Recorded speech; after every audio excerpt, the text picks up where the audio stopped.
Hi, I'm Teresa Duncan. And I'm Kevin Henry. Welcome to Chew on This. We are excited to bring you our views of current topics in the dental industry and put a little different spin on them, giving you something to chew on. If you need to jump off, be sure to check the show notes for links as well as how to get in touch with us. And now, let's give you something to chew on. And we are back with another edition of Chew on This. K-Dog, what's up? Teresa Duncan, it is all good because I get to hang with you, just looking out at these Colorado mountains and wishing you were here, my friend. Thank you very much. I would say I'm looking out at the Virginia very boring weather, but I'm not. So I wish you were here too. You always have much better weather than I do. Not that I would brag about that or anything, Yeah. All right. Okay. All right. Well, let's just go ahead and get traveling because it's been a while since we have crossed the globe. Yes. And for longtime listeners of the podcast, sometimes we like to go overseas to see what goes on in dentistry that we don't really hear about. But this we definitely haven't heard about, K-Dog, because we weren't even alive at this time. So are you ready? I'm ready. Let's go traveling. Okay. So we are going to Sweden. Love it. Yeah. Yes. So I came across an article that the ancient Vikings had dental That's our Viking horn. I love it. So they apparently had dental problems. Oh no. I can't imagine, but apparently when you are pillaging villages, apparently you can probably have to take a knee because your teeth hurt so much, apparently. So you guys go ahead and plunder. I need a minute. It happens. Sven, what's wrong? Oh, I just can't today. I've got a little abscess going on here. So, so they had issues, and the title of this, along with a very nice skull, a very nice Viking skull, is Vikings filed their teeth to cope with pain.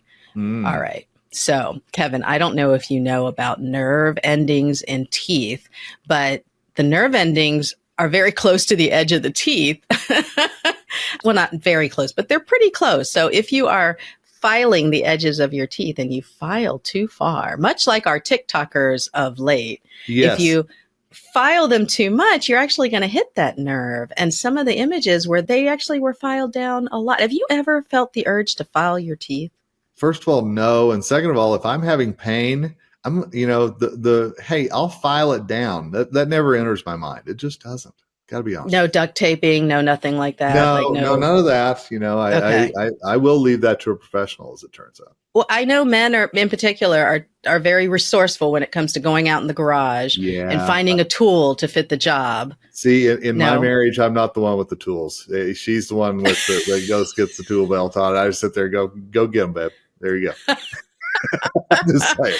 Well, that's not how it is here because I don't even know what's in the dang garage. So, but I'm sure there's a file in there somewhere. And next time he disappears for a while and I hear a Viking horn, I know that's what's going on. So, okay. So let me give you some facts here. So actually, this goes back to the 10th and 12th century. What is it? AD or CE. They've changed the acronyms on us. So, after the starting point of 0. Kevin. So after that, and I don't know. I don't know what. Yeah, terrible. Okay, so the University of Gothenburg in Sweden. I feel like that's actually like Gothenburg or something like that. I feel like I'm not saying it right. We may have to do a live report from there one of these days just to say, yep, this is what it's called. All right, thanks everybody.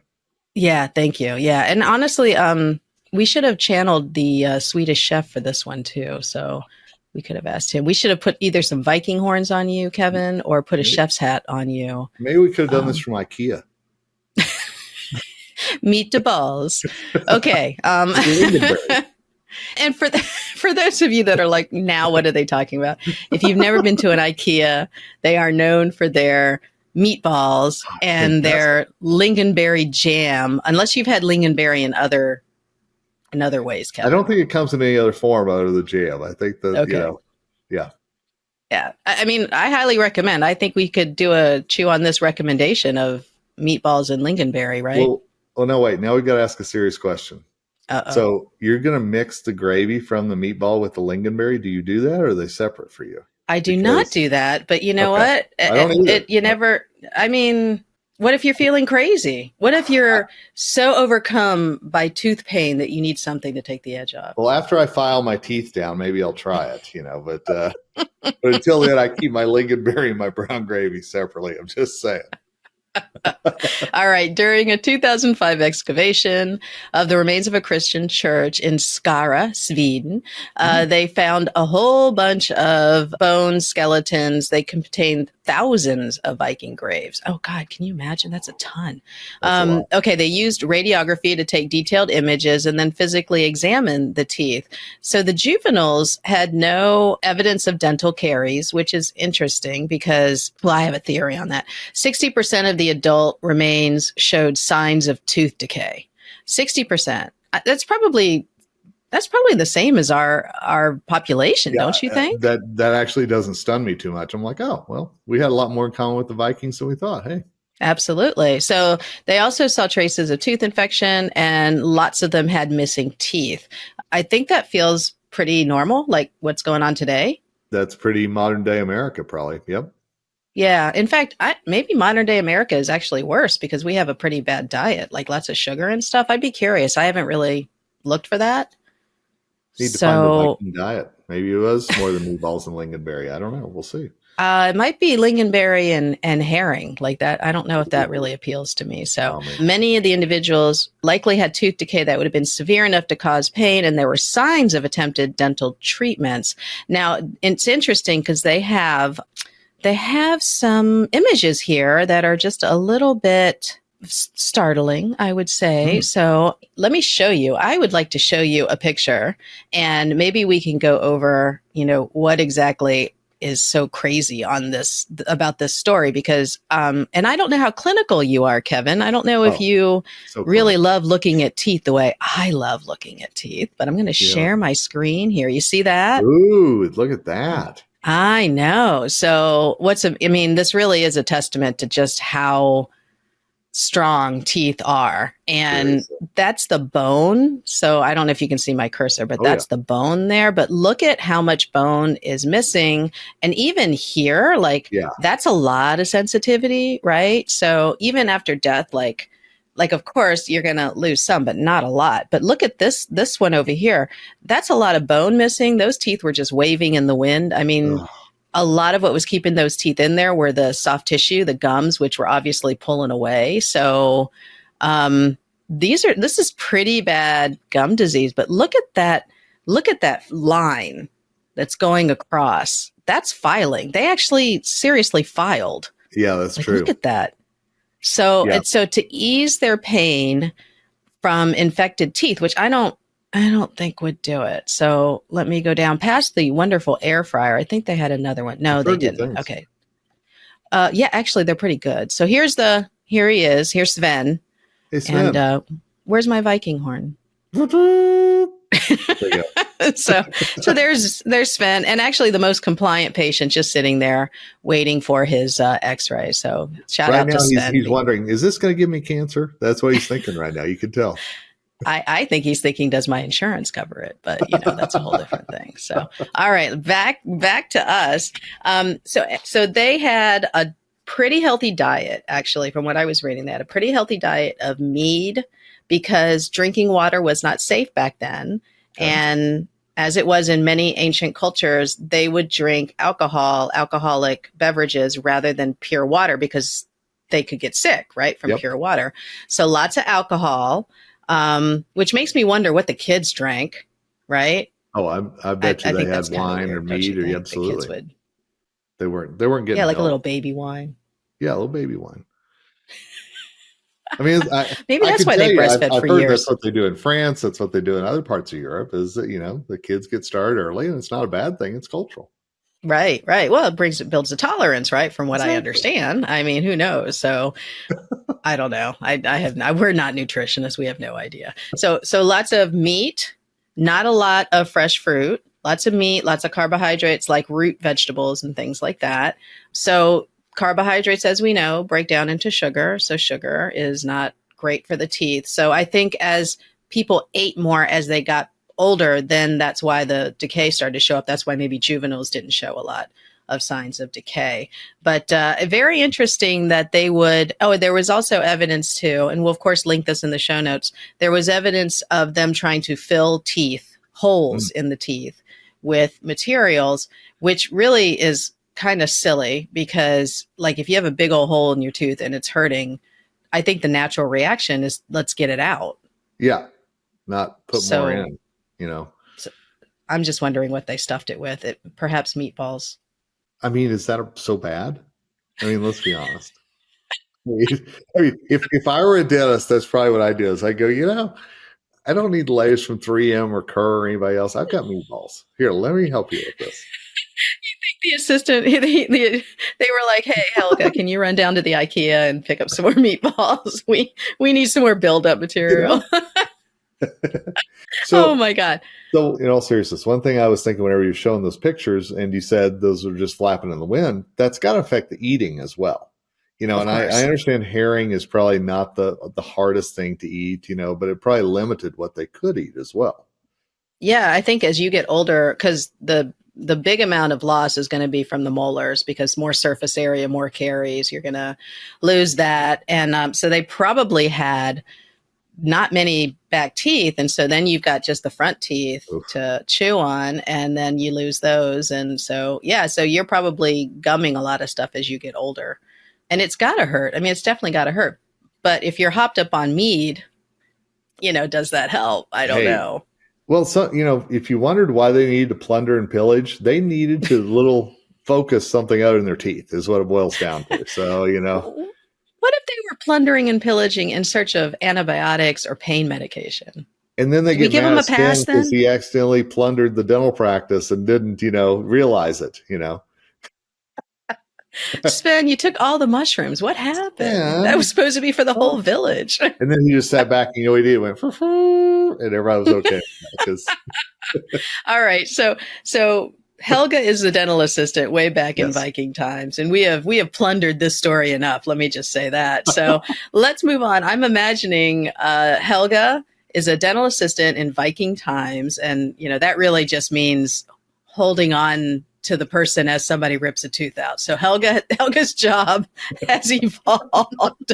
So let's come to modern times. Do you have any thoughts on what a modern day Helga Well, would be like? well, I'm thinking that ancient Helga probably got tired of holding people down, and maybe she got griped at too much by the dentist for holding a guy down too hard. So she said, maybe I'll go to another place and I'll hold another patient down over here, and maybe they'll be nicer. It was all about movement at that point, right? I get it. Team Let's changes. find It's another village. I've got a village like 5 kilometers for me. It'll take me half a day to get there, but it's worth it for me for better job security. And that's Hours are where, better.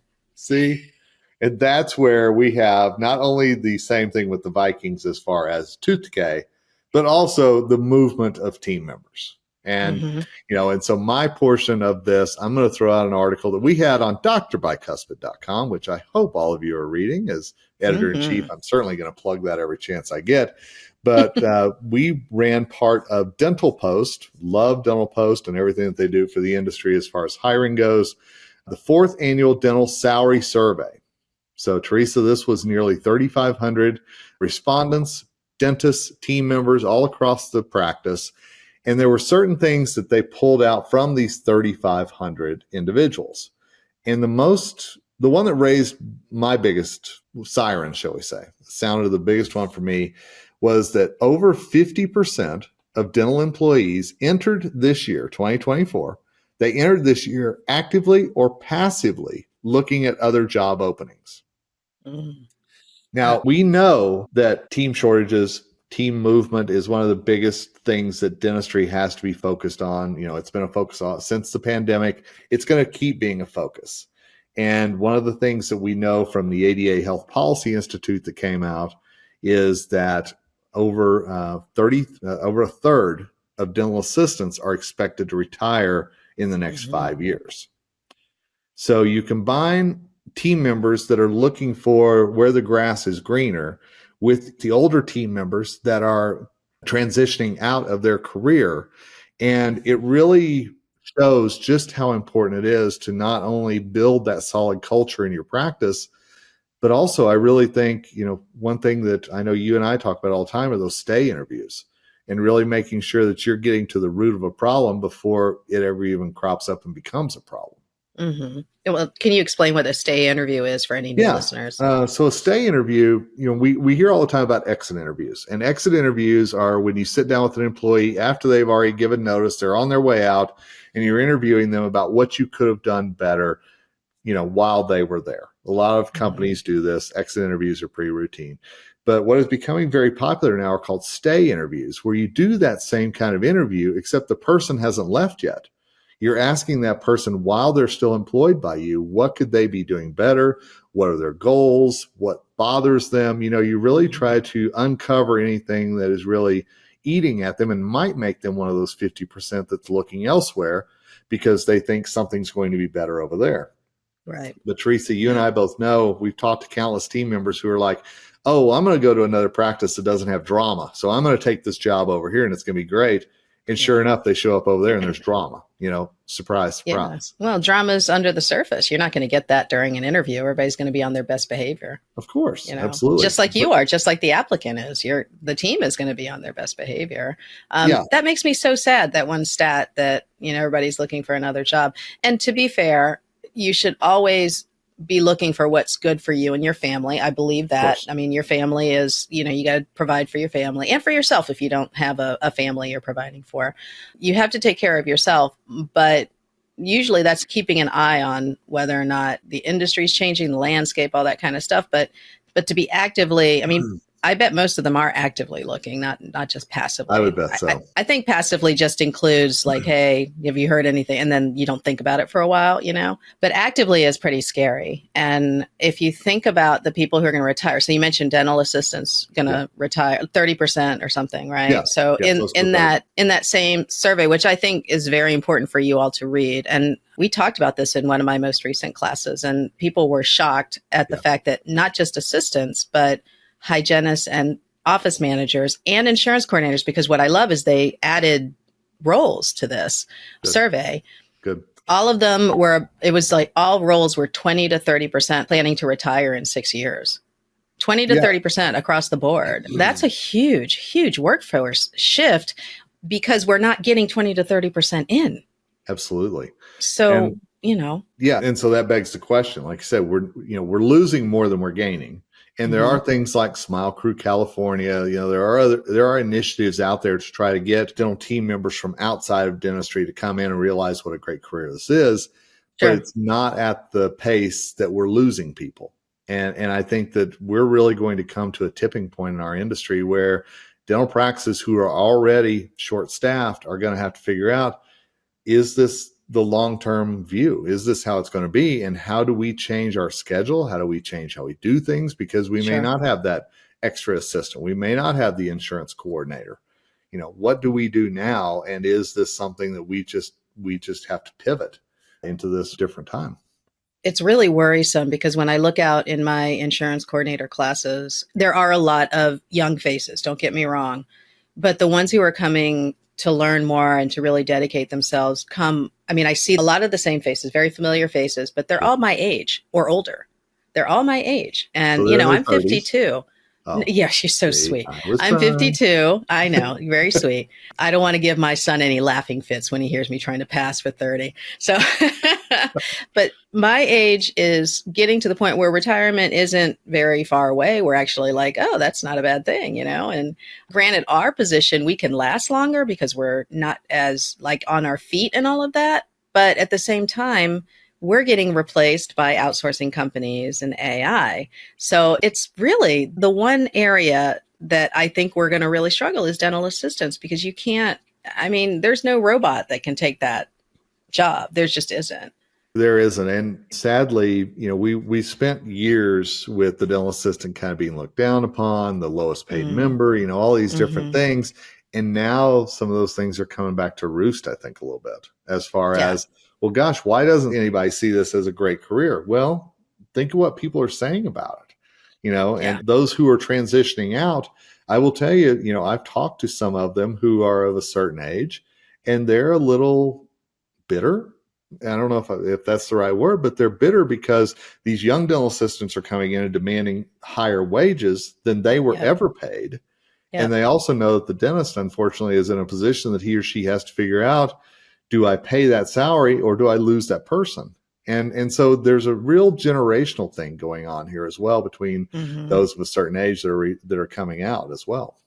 It's a real bitter pill to swallow. It really Yeah. is. Because I remember the first time I interviewed someone for a position and they were asking for more starting out than I had made Hmm. starting out. And even though, different position, years and all that, I couldn't help but feel like, are you kidding me? Like, Yeah. I started out at this. Why should you start out at more? And, of course, as you evolve as a manager, you realize economics, time, demand, all that stuff plays into it. But there is a real visceral reaction to someone coming in and demanding more salary, getting better work benefits, because back in the day when my generation started, there was no medical benefits, 401k, or all that stuff. That did not Right. exist in dentistry. I mean, and still there are many offices that don't offer it for whatever reason. No. And they're mostly struggling to attract and retain talent because you can go to Starbucks and get a full medical plan now. So, Yeah. And you know, and it, and that's the thing, is that assistants know that, and front office knows that, and mm-hmm. now hygienists, I would say, are maybe a little bit different breed because obviously the schooling and everything else that goes into it. But Yeah. those who didn't necessarily have to complete clinical training for their position, yeah, that Starbucks down the street doesn't look so bad sometimes. Absolutely. Well, now you said that there is some help, however, though. What is that company that you were talking about? And do you see more initiatives like that across the country? Yeah, so on my Dental Assistant Nation podcast, I did an interview with the California Dental Association because they started right before the pandemic, called Smile Crew California. And long story short, they were advertising on Spotify, places that you wouldn't think to advertise for dental assistants, but they were putting ads Really? on there trying to get them to see what a viable industry that this is. And they would open up boot camps run by the CDA. They would open up these boot camps to give them a 30,000-foot view of what dental assisting was, so that then they could at least have 1 foot on the ground whenever they walked into a practice to apply for a position. And yes, there would Mm-hmm. still need to be training and everything else, but it wasn't like it was a complete cold call. They at least had Okay. some knowledge of x-ray and tooth numbering and all that good stuff. Right. So, but that's one state. And it's also in San Francisco. It's not out in Fresno or, Visalia or, any of these areas that, Lord. yeah, that also San have people. Francisco, really? Yeah. That's the thing. It's in like 2 metropolitan areas, but there's so Mhm. much more of just California that needs the help, let alone the other 49 states. So I would Yeah. love it So, if the Colorado Dental Association, Virginia Dental Association did something like that for sure. hmm yeah, there's got to be something that changes, and I know that there's been. I mean, there's YouTube videos. Some of them are pretty old, of like day in the life of a dental assistant. It's pretty old. I know our friend Julie Varney does a lot on TikTok and on Instagram to show Sure. what it looks like as a dental assistant. I mean, she's killing it with subscribers and stuff. And I think it's very accurate that what she does. Mhm. And I think she's teaching now too. I And think we'll so. link her account in the show notes. But I think we need people that do similar things out there as assistants, as receptionists. Like, here's what it is, because whatever it was 2 years ago is very different now. Oh, for sure. And I think that there's a viewpoint. I mean, you have a course called From DA to PA, from dental Yep. assistant to practice administrator. Yeah, And I get a lot of people in my classes who are DAs and hygienists for sure. that are taking my insurance class because they want to transition to the front because their bodies are wrecked. Yeah. So do you think you see that happening Yeah, more? and I think, whenever we talk about those stay interviews, going back to that, sometimes you're not going to be able to keep that person as a dental assistant because he or she is thinking about hygiene school. He or she is thinking about transitioning to the front. There's a lot Sure. of other things. And so that's where those talks start happening, so that you make sure you don't lose that person. You may lose that position, but yes, maybe that person transitions up to the front. Maybe that person becomes your insurance coordinator. So you're right, that DA to PA course, I don't know how many assistants I've talked to that have either transitioned to the front or that's their ultimate career goal, is to get up Yeah. to the front as well. Yeah. Yeah.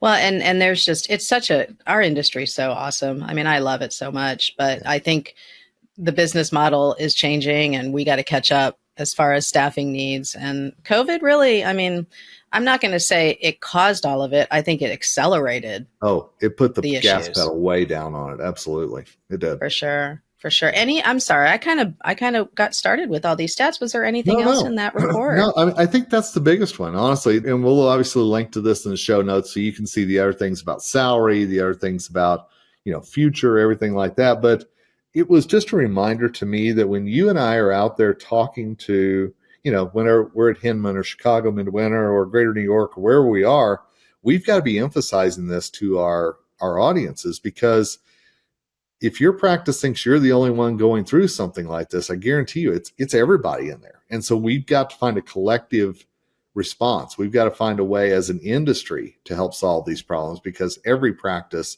is either dealing with it or will. It's just going to happen.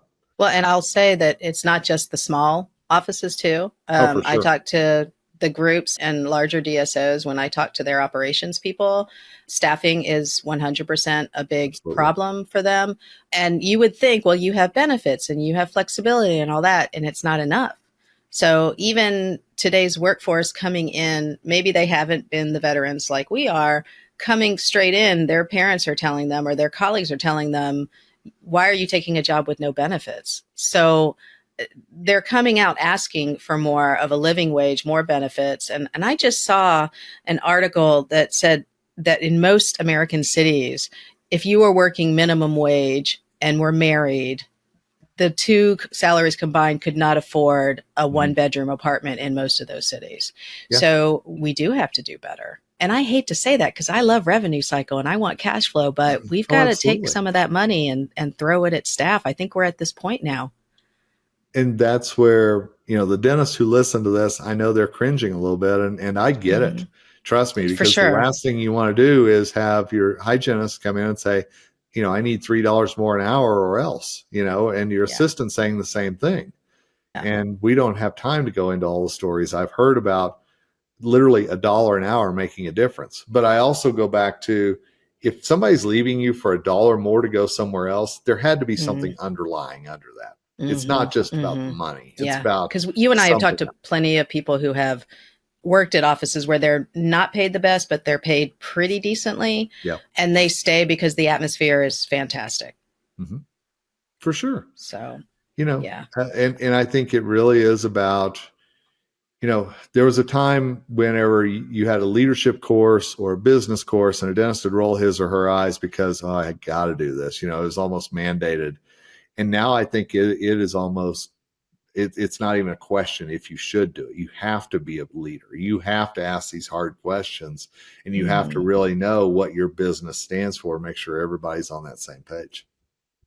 You're not competing with other offices anymore. You're competing with every business in the area. Absolutely. And it's tough as a small business owner. Myself, you are too. Your lovely bride is a small business owner. Yeah, absolutely. And you really look at every dollar going in and out, and you have to make sure that it's impactful, and it just doesn't change. The bigger you get, you have to make sure that your team is supported. And that's tough when your margins are already, they could be better. So. Yeah. And one quick story I'll just tell, because I know an assistant up in Washington State that literally was working in the practice. The patient was a restaurant owner.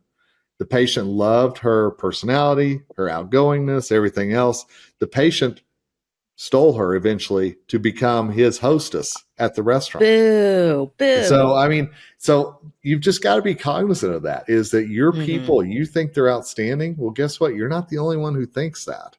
And so you really have to do everything you can to make that person not only better at what they do, but also understand how great they are, and that you want them to be a part of your long-term plans for your business. Well, a little positive feedback goes a long way. Kevin, absolutely. I appreciate you. You know what, Teresa? I appreciate you. Well, with that, that's our pulling out of the bay horn. We're sailing. Sea. Here we go. we're setting sail in search of more herring, sardines, or whatever the heck they ate up there. Anchovies, right? It's anchovy season. You know what? I wouldn't have been a good Viking. I got to be honest, because everybody like, that's fish. No, I'm good. Thanks. Yeah. No, I would have been the skinniest Viking ever. It would have been, Teresa, the skinniest Viking. It's a children's book. And like, oh, look. Yeah. Helga, back off, Helga. I'm in town now. So, all right. All right. So, K-Dog, thank you very much today. We're going to go ahead and say goodbye. Thank you to our video listeners. And in case you didn't know, and you're listening to this through regular podcasts, you can actually watch us on video and see all of our crazy expressions. You can watch Kevin make the Viking sound. There you go. It's stunning. All right, dear listeners, we really appreciate that you spend your time with us, and we will see you next time. And that's a wrap for this episode of Chew on This. We hope you laughed and learned a little. Check out the show notes for any links we mentioned, and don't forget to give us a rating on your podcast app. Feel free to drop us a comment on social media or by email if you have any suggestions for future topics. We'll be back in about 2 weeks. See you then.